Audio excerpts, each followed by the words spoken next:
ನಮಸ್ತೆ ಆತ್ಮೀಯರೇ, ವೆಜ್ ಊಟ ತಿಂಡಿ ಚಾನಲ್ಗೆ ಸ್ವಾಗತ. ನಾನು ಶ್ರುತಿ.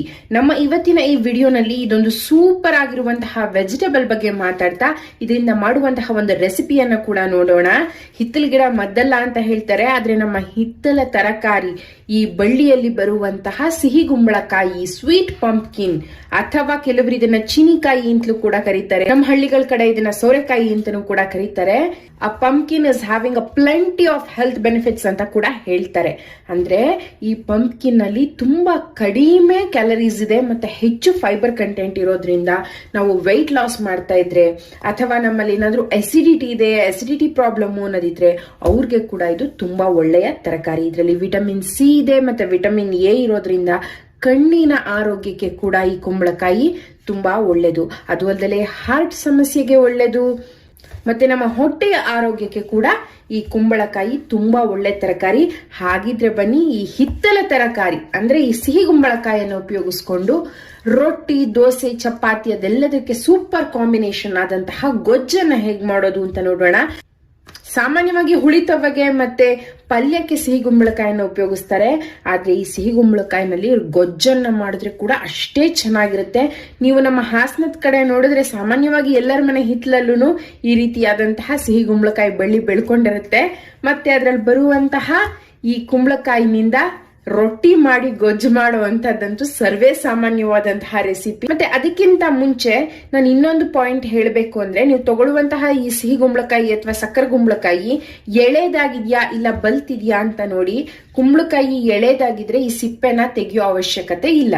ಅಕಸ್ಮಾತ್ ಕುಂಬಳಕಾಯಿ ಬಲ್ತಿದೆ ಅಂದ್ರೆ ಮಾತ್ರ ಈ ಸಿಪ್ಪೆನ ತೆಗಿರಿ, ಇಲ್ಲ ಅಂದ್ರೆ ತುಂಬಾ ಬೇಗ ಬೆಂದು ಬಿಡುತ್ತೆ, ಸಾಫ್ಟ್ ಆಗ್ಬಿಡುತ್ತೆ.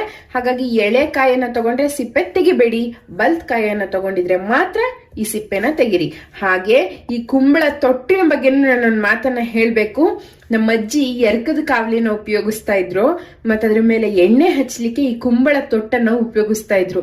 ಈ ಕುಂಬಳ ತೊಟ್ಟಲ್ಲಿ ಎರಕದ ಕಾವಲಿ ಮೇಲೆ ಎಣ್ಣೆ ಹಚ್ಚಿ ಅಜ್ಜಿ ರೊಟ್ಟಿ ತೊಟ್ತಾ ಇದ್ದಾರೆ ಅಂತಂದ್ರೆ ಆಗ ಮನೇ ಒಂಥರ ಅದೊಂದು ಎಮೋಷನ್, ಅಷ್ಟು ಚೆನ್ನಾಗಿರ್ತಾ ಇತ್ತು. ಹಾಗಿದ್ರೆ ಬನ್ನಿ ನಾವು ಕೂಡ ಇವತ್ತಿನ ಈ ರೆಸಿಪಿನ ಸ್ಟಾರ್ಟ್ ಮಾಡೋಣ ಮತ್ತೆ ಕುಂಬಳಕಾಯಿಯನ್ನ ಹೆಚ್ಚೋಣ. ನಾನಿವತ್ತು ತಗೊಂಡಿರುವಂತಹ ಸಿಹಿ ಕುಂಬಳಕಾಯಿ ಬಲ್ತಿಲ್ಲ, ತುಂಬಾ ಅಂದ್ರೆ ತುಂಬಾ ಎಳೆದಾಗಿದೆ. ಹಾಗಾಗಿ ನಾನು ಇದರ ಸಿಪ್ಪೆಯನ್ನ ತೆಗಿತಾ ಇಲ್ಲ. ಮತ್ತೆ ಈ ಹೆಚ್ಕೊಳ್ಳುವಂತಹ ಸಮಯದಲ್ಲಿ ಈ ತಿರುಳು ಮತ್ತೆ ಬೀಜವನ್ನ ಮಾತ್ರ ಬೇರ್ಪಡಿಸ್ಕೊಳ್ತೀನಿ.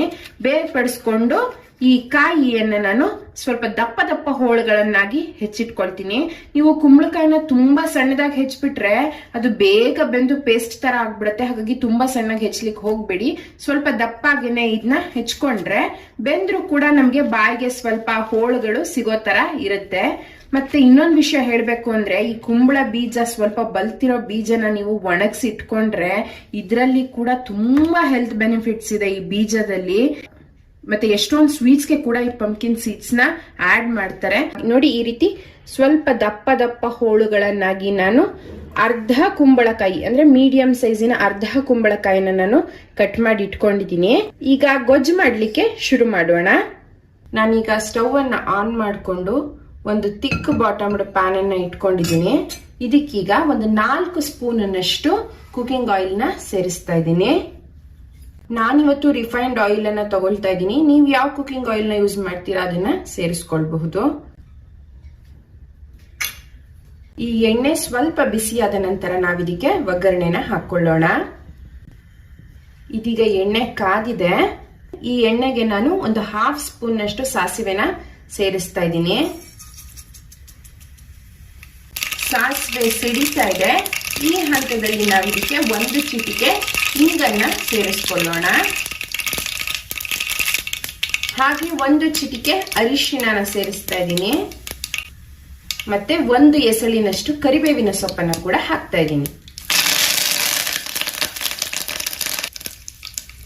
ಮತ್ ನಾವೀಗಾಗ್ಲೇ ಹೆಚ್ಚಿಟ್ಕೊಂಡಂತಹ ಸಿಹಿ ಗುಂಬಳಕಾಯಿ ಪಂಪ್ಕಿನ್ ಅನ್ನ ಇದಕ್ಕೀಗ ಸೇರಿಸ್ತಾ ಇದ್ದೀನಿ.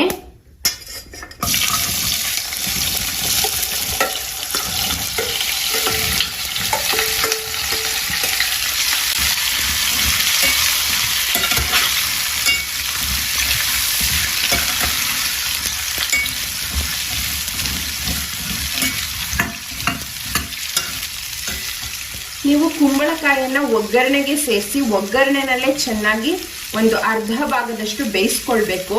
ಆಗ್ಲೇ ಆ ಗೊಜ್ಜಿನ ರುಚಿ ಚೆನ್ನಾಗಿ ಆಗುವಂಥದ್ದು. ನೀರು ಹಾಕಿ ಬೇಯಿಸ್ಬಿಟ್ರೆ ರುಚಿ ಡಿಫ್ರೆಂಟ್ ಆಗ್ಬಿಡುತ್ತೆ.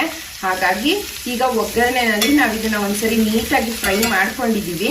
ಇದನ್ನ ಮುಚ್ಚಿ ಒಂದ್ 2 ರಿಂದ 3 ನಿಮಿಷಗಳ ಕಾಲ ಈ ಒಗ್ಗರಣೆನಲ್ಲೇ ಇದನ್ನ ಬೇಯಲಿಕ್ಕೆ ಬಿಡೋಣ. ಈ ಸೈಡು ನಾನು ಸಿಮ್ ಫ್ಲೇಮ್ ನಲ್ಲಿ ಈ ಕುಂಬಳಕಾಯಿ ಬೇಯಲಿಕ್ಕೆ ಬಿಟ್ಟಿದ್ದೀನಿ ಒಗ್ಗರಣೆನಲ್ಲಿ. ಅಷ್ಟಕ್ಕೆ ನಾವು ಇನ್ನೊಂದು ಸೈಡ್ ನಲ್ಲಿ ಇದಕ್ಕೆ ಬೇಕಾದಂತಹ ಮಸಾಲೆಯನ್ನ ರುಬ್ಕೊಂಡು ಬರೋಣ. 1 ಕಪ್ನಷ್ಟು ತೆಂಗಿನಕಾಯಿ ತುರಿಯನ್ನ ಇಟ್ಕೊಂಡಿದ್ದೀನಿ.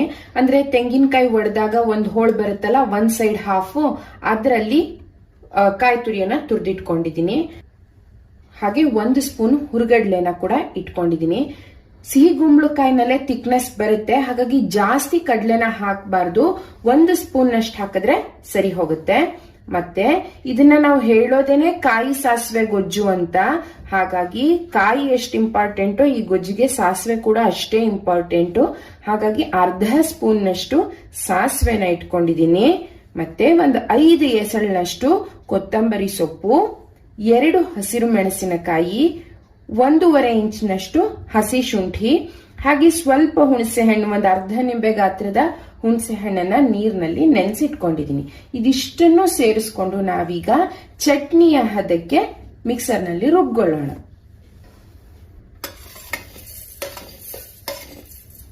ನೋಡಿ, ನಾವಿಟ್ಕೊಂಡಿದ್ದಂತಹ ಎಲ್ಲ ಇಂಗ್ರೀಡಿಯೆಂಟ್ಸ್ ನ ನಾನೀಗ ಈ ಮಿಕ್ಸರ್ ಜಾರ್ಗೆ ಸೇರಿಸ್ತಾ ಇದ್ದೀನಿ.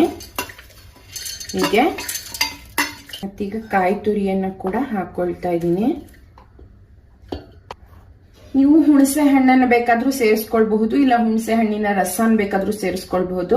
ನಾನು ಡೈರೆಕ್ಟ್ ಆಗಿ ಹುಣಸೆ ಹಣ್ಣನ್ನೇ ಸೇರಿಸ್ತೀನಿ.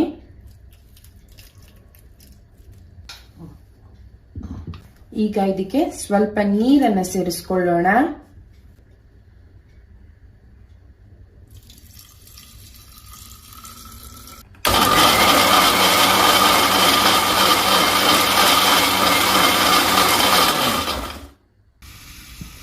ನಾವೀಗ ಈ ಮಸಾಲೆಯನ್ನ ರುಬ್ಬಿ ರೆಡಿ ಮಾಡ್ಕೊಂಡು ಬಂದಿದೀವಿ. ಅಂದ್ರೆ ನಾನು ಈಗಾಗಲೇ ಹೇಳಿದಂತೆ ಚಟ್ನಿಯ ಹದಕ್ಕೆ ಇದನ್ನ ನಾವೀಗ ರುಬ್ಕೊಂಡು ತಂದು ಇಟ್ಕೊಂಡಿದೀವಿ. ಈಗ ಈ ಸೈಡು ಕುಂಬಳಕಾಯಿ ಸ್ವಲ್ಪ ಸಾಫ್ಟ್ ಆಗಿದೆ, ತೆಗೆದು ನೋಡೋಣ. ನೋಡಿ, ಅದ್ರ ಕಲರ್ ಕೂಡ ಚೇಂಜ್ ಆಗಿದೆ. ಮತ್ತೆ ಕುಂಬಳಕಾಯಿ ಸುಮಾರಾಗಿ ಅರ್ಧ ಭಾಗದಷ್ಟು ಬೆಂದಿದೆ. ಆ ಕುಂಬಳಕಾಯಿ ಬೇಯುವಾಗ ಒಳ್ಳೆ ಪರಿಮಳ ಬರ್ತಾ ಇದೆ ಮನೆಯಲ್ಲಿ. ಮತ್ತಿದು ಕುಂಬಳಕಾಯಿನಲ್ಲೇ ಸಿಹಿ ಅಂಶ ಇರೋದ್ರಿಂದ, ಸಿಹಿ ಕುಂಬಳಕಾಯಿ ಆಗಿರೋದ್ರಿಂದ ನಾವು ಈ ಗೊಜ್ಜಿಗೆ ಮತ್ತೆ ಬೆಲ್ಲ ಅಥವಾ ಸಕ್ಕರೆನ ಸೇರಿಸೋ ಅವಶ್ಯಕತೆ ಇಲ್ಲ. ಬೇರೆ ಗೊಜ್ಜುಗಳಿಗಾದ್ರೆ ನಾವು ಬೆಲ್ಲ ಹಾಕ್ತಿವಿ, ಆದ್ರೆ ಸಿಹಿ ಕುಂಬಳಕಾಯಿ ಗೊಜ್ಜಿಗೆ ಬೆಲ್ಲ ಹಾಕೋ ಅವಶ್ಯಕತೆ ಇಲ್ಲ. ಇದರಲ್ಲೇ ಸ್ವೀಟ್ನೆಸ್ ಬರುತ್ತೆ ನಮ್ಗೆ. ಈಗ ನೋಡಿ, ಒಗ್ಗರಣೆನಲ್ಲಿ ಕುಂಬಳಕಾಯಿ ಅರ್ಧ ಭಾಗದಷ್ಟು ಚೆನ್ನಾಗಿ ಬೆಂದಿದೆ. ನಿಮಗೆ ನೋಡಿದ್ರೆ ಆ ಕಲರಲ್ಲೇ ಗೊತ್ತಾಗುತ್ತೆ. ಈ ಹಂತದಲ್ಲಿ ನಾವೀಗ ರುಬ್ಬಿಟ್ಕೊಂಡಿದ್ದಂತಹ ಈ ಚಟ್ನಿ ಅಥವಾ ಈ ಮಸಾಲೆನ ಇದಕ್ಕೆ ಸೇರಿಸ್ಕೊಳ್ಳೋಣ.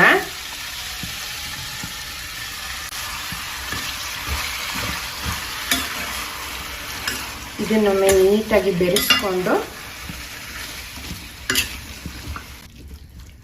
ಈಗ ಇದಕ್ಕೆ ರುಚಿಗೆ ಬೇಕಾದಷ್ಟು ಉಪ್ಪನ್ನ ಸೇರಿಸೋಣ.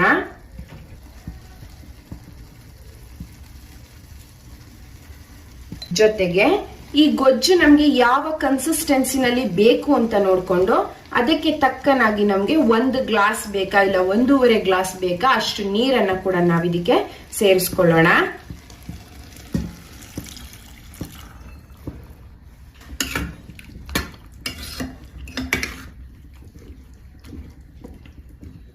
ಮತ್ತೆ ನೀರನ್ನ ಸೇರಿಸುವಾಗ ಒಂದ್ ಸ್ವಲ್ಪ ನೀರನ್ನ ಹೆಚ್ಚಾಗೆ ಸೇರಿಸಿರಿ.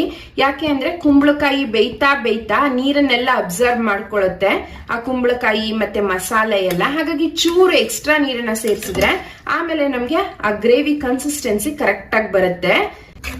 ನೋಡಿ, ನಾನು ಆಲ್ಮೋಸ್ಟ್ ಈ ಕುಂಬಳಕಾಯಿ ಮುಳುಗೋವರೆಗೆ ನೀರನ್ನ ಸೇರಿಸಿದೀನಿ. ಮತ್ತೆ ಇದರ ಹದನ ನಿಮಗ್ ತೋರಿಸ್ತೀನಿ. ಈ ತರಹ ಇದೆ, ನೀರಾಗಿದೆ ಕನ್ಸಿಸ್ಟೆನ್ಸಿ. ಬೇಯ್ತಾ ಬೇಯ್ತಾ ಇದು ಗಟ್ಟಿ ಆಗತ್ತೆ. ಮತ್ತೆ ಈ ಕುಂಬಳಕಾಯಿ ಗೊಜ್ಜು ಬೇಯಕ್ಕಿಟ್ಟಾಗ ಫ್ಲೇಮ್ ನ ಫುಲ್ ಹೈ ಇಡಕ್ ಹೋಗ್ಬೇಡಿ, ಸೀದ್ ಹೋಗೋ ಚಾನ್ಸಸ್ ಇರುತ್ತೆ. ಹಾಗಾಗಿ ಸಾಧ್ಯ ಆದಷ್ಟು ಮೀಡಿಯಂ ಫ್ಲೇಮ್ ನಲ್ಲಿ ಇಟ್ಕೊಂಡ್ರೆ ಇದು ಚೆನ್ನಾಗಾಗತ್ತೆ. ರೊಟ್ಟಿ ಜೊತೆಗಂತೂ ತುಂಬಾ ಒಳ್ಳೆ ಕಾಂಬಿನೇಷನ್ ಇದು. ಚಪಾತಿ, ದೋಸೆ ಅದ್ರ ಜೊತೆ ಕೂಡ ತಿನ್ಬಹುದು. ಕೆಲವರು ಅನ್ನ ಕೂಡ ಈ ಕುಂಬಳಕಾಯಿ ಗೊಜ್ಜನ್ನ ಹಾಕೊಂಡು ತಿಂತಾರೆ. ತುಂಬಾ ರುಚಿಯಾಗಿರುತ್ತೆ. ನಾವು ಮಕ್ಕಳಾಗಿದ್ದಾಗ ನಮ್ಮ ಅಜ್ಜಿ ಹಿತ್ಲಲ್ಲಿ ಈ ಕುಂಬಳಕಾಯಿನ ಕಿತ್ಕೊಂಡ್ ಬಂದು ಅಕ್ಕಿ ರೊಟ್ಟಿ ಮಾಡಿ ಈ ಕುಂಬಳಕಾಯಿ ಗೊಜ್ಜು ಬೆಣ್ಣೆ ಹಾಕೊಡ್ತಾ ಇದ್ರು. ಭಾರಿ ರುಚಿಯಾಗಿರ್ತಿತ್ತು. ಹಾಗಾಗಿ ಇದು ಅಜ್ಜಿ ಕಾಲದ ರೆಸಿಪಿ. ಅವ್ರ ಅಜ್ಜಿ ಮಾಡ್ಕೊಡ್ತಿದ್ರೇನೋ ನನಗ್ ಗೊತ್ತಿಲ್ಲ. ಅಂದ್ರೆ ತುಂಬಾ ಹಳೇ ರೆಸಿಪಿ ಇದು. ಆದ್ರೆ ಟೇಸ್ಟ್ ಅಂತೂ ಸಖತ್ತಾಗಿರುತ್ತೆ. ನೀವು ಡೆಫಿನೆಟ್ಲಿ ಒಂದ್ಸಲಿ ಟ್ರೈ ಮಾಡಿ ನೋಡಿ. ಈಗ ಇದನ್ನ ಮತ್ತೆ ಮೀಡಿಯಂ ಟು ಸಿಮ್ ಫ್ಲೇಮ್ ನಲ್ಲಿ ಇಟ್ಬಿಟ್ಟು ನಾನು ಬೇಯ್ಲಿಕ್ಕೆ ಬಿಟ್ಬಿಡ್ತೀನಿ. ಸುಮಾರಾಗಿ ಒಂದು 3 ರಿಂದ 4 ನಿಮಿಷ ಆಗಬಹುದಿದು ಬೇಯ್ಲಿಕ್ಕೆ. ಅದು ಬೆಂದ ನಂತರ ನೋಡೋಣ. ನೀವೀಗ ನೋಡಬಹುದು ಗೊಜ್ಜು ಕೊತ ಅಂತ ಕುದೀತಾ ಇದೆ. ಮತ್ತೆ ಈಗ ಒಳ್ಳೆ ಹದದಲ್ಲಿ ಹೋಳುಗಳೆಲ್ಲ ನೀಟಾಗಿ ಬೆಂದಿದೆ. ಮತ್ತೆ ನಾವು ರುಬ್ಬಾಕಿದ್ದಂತಹ ಮಿಶ್ರಣ ಕೂಡ ಈ ಕುಂಬಳಕಾಯಿ ಜೊತೆ ಚೆನ್ನಾಗಿ ಹೊಂದ್ಕೊಂಡಿದೆ. ನೀವು ನೋಡಿ ಆ ಕನ್ಸಿಸ್ಟೆನ್ಸಿ ಕೂಡ ಈಗ ತಿಕ್ಕಾಗಿ ಬಂದಿದೆ. ಈ ಹದ ಪರ್ಫೆಕ್ಟ್ ಆದಂತಹ ಹದ. ಈ ಟೈಮ್ನಲ್ಲಿ ನಾವು ಸ್ಟವ್ನ ಆಫ್ ಮಾಡ್ಕೊಂಡ್ಬಿಡೋಣ.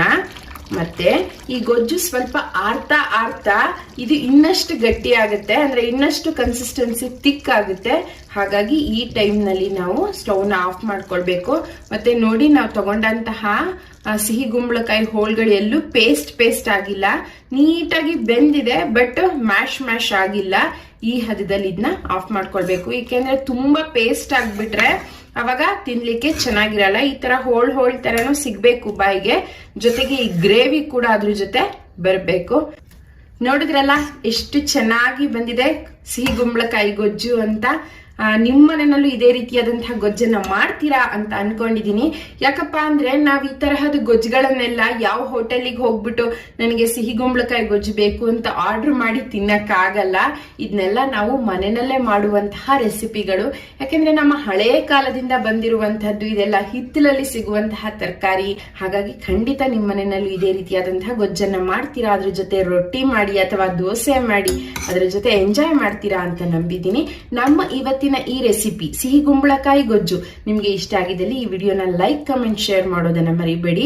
ಹಾಗೆ ಇದುವರೆಗೆ ನೀವು ಎಷ್ಟೊಂದು ಜನ ನಮ್ಮ ವೆಜ್ ಊಟ ತಿಂಡಿ ಯೂಟ್ಯೂಬ್ ಚಾನಲ್ಗೆ ಸಬ್ಸ್ಕ್ರೈಬ್ ಆಗಿದ್ದೀರಾ. ನಿಮ್ಮೆಲ್ಲರಿಗೂ ನನ್ನ ಕಡೆಯಿಂದ ಸ್ಪೆಷಲ್ ಥ್ಯಾಂಕ್ಸ್. ಅಕಸ್ಮಾತ್ ನೀವು ಈ ವಿಡಿಯೋನ ನೋಡ್ತಾ ಇದ್ದು ಇನ್ನೂ ಸಬ್ಸ್ಕ್ರೈಬ್ ಆಗಿಲ್ಲ ಅಂದ್ರೆ ಪ್ಲೀಸ್ ನಮ್ಮ ಚಾನೆಲ್ ನ ಸಬ್ಸ್ಕ್ರೈಬ್ ಆಗಿ ಮತ್ತೆ ಬೆಲ್ ಬಟನ್ ನ ಪ್ರೆಸ್ ಮಾಡಿ ಅಂತ ಕೇಳ್ತಾ, ಮುಂದಿನ ವಿಡಿಯೋನಲ್ಲಿ ಮತ್ತೊಂದೊಳ್ಳೆ ಸೂಪರ್ ರೆಸಿಪಿ ಜೊತೆ ಸಿಗ್ತೀನಿ. ಅಲ್ಲಿ ತನಕ ವೆಜ್ ಊಟ ತಿಂಡಿ ಯೂಟ್ಯೂಬ್ ಚಾನೆಲ್ ನ ಹೀಗೆ ನೋಡ್ತಾ ಇರಿ, ಸಪೋರ್ಟ್ ಮಾಡ್ತಾ ಇರಿ. Thank you so much. ನೋಡಿ, ನಾನೀಗ ಚಪಾತಿ ಜೊತೆ ಈ ಕುಂಬಳಕಾಯಿ ಗೊಜ್ಜನ್ನ ಸರ್ವ್ ಮಾಡಿದೀನಿ. ಇದರ ಕನ್ಸಿಸ್ಟೆನ್ಸಿ ಕೂಡ ಈಗ ಥಿಕ್ ಆಗಿದೆ ಮತ್ತೆ ತುಂಬಾ ಚೆನ್ನಾಗಿದೆ ಕಾಂಬಿನೇಷನ್. ಸೊ ಈ ರೆಸಿಪಿ ನಿಮ್ಗೆ ಇಷ್ಟ ಆಯ್ತು ಅಂತ ತಿಳ್ಕೊಳ್ತೀನಿ. ಮತ್ತೆ ಇನ್ನೊಂದು ವಿಷಯ ಹೇಳ್ಬೇಕು ಅಂದ್ರೆ ನಮ್ಮ ವೆಜ್ ಊಟ ತಿಂಡಿ ಯೂಟ್ಯೂಬ್ ಚಾನೆಲ್ ನಲ್ಲಿ ನಾನು ಈಗಾಗಲೇ ಸಾಫ್ಟ್ ಆದಂತಹ ಫುಲ್ಕಾ ಮಾಡೋದು ಹೇಗೆ, ರೊಟ್ಟಿ ತಟ್ಟೋದು ಹೇಗೆ ಅನ್ನುವಂತಹ ವಿಡಿಯೋಗಳನ್ನ ಕೂಡ ಅಪ್ಲೋಡ್ ಮಾಡಿದೀನಿ. ಅದರ ಲಿಂಕ್ ಅನ್ನ ಡಿಸ್ಕ್ರಿಪ್ಷನ್ ಬಾಕ್ಸ್ ನಲ್ಲಿ ಹಾಕಿರ್ತೀನಿ. ಖಂಡಿತ ಒಮ್ಮೆ ಚೆಕ್ ಮಾಡಿ ನೋಡಿ ಅಂತ ಹೇಳ್ತಾ, ಆರೋಗ್ಯಪೂರ್ಣ ಆಹಾರವನ್ನ ತಿನ್ನೋಣ, ಆರೋಗ್ಯದಿಂದ ಇರೋಣ. ಧನ್ಯವಾದಗಳು.